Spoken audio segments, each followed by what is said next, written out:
Hi guys! Ayan, flex ko lang yung nabili kong guys. Yung nabili kong, ayan, medyas sa TikTok shop. Ayan. Yung in-order ko guys, black.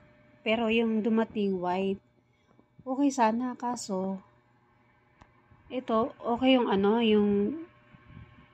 yung size niya, ayan, pantay. Kaso ito guys, tingnan nyo. Ayan, hindi sila magkapareho ng size.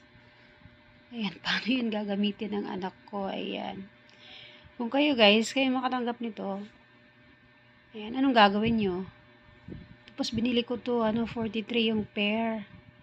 Ayan, sayang lang yung isa, kasi di pantay. Ayan. Si anak na lang bahala dyan, paano pagpantayin pag pag nasuot na. Ayan, sayang lang. Sayang sa ito yung isa. Pero okay na din kasi nandito naman yung item. Paano pag walang item na dumating o kaya budol? Ayan, salamat po din at may dumating. Thanks for watching. God bless.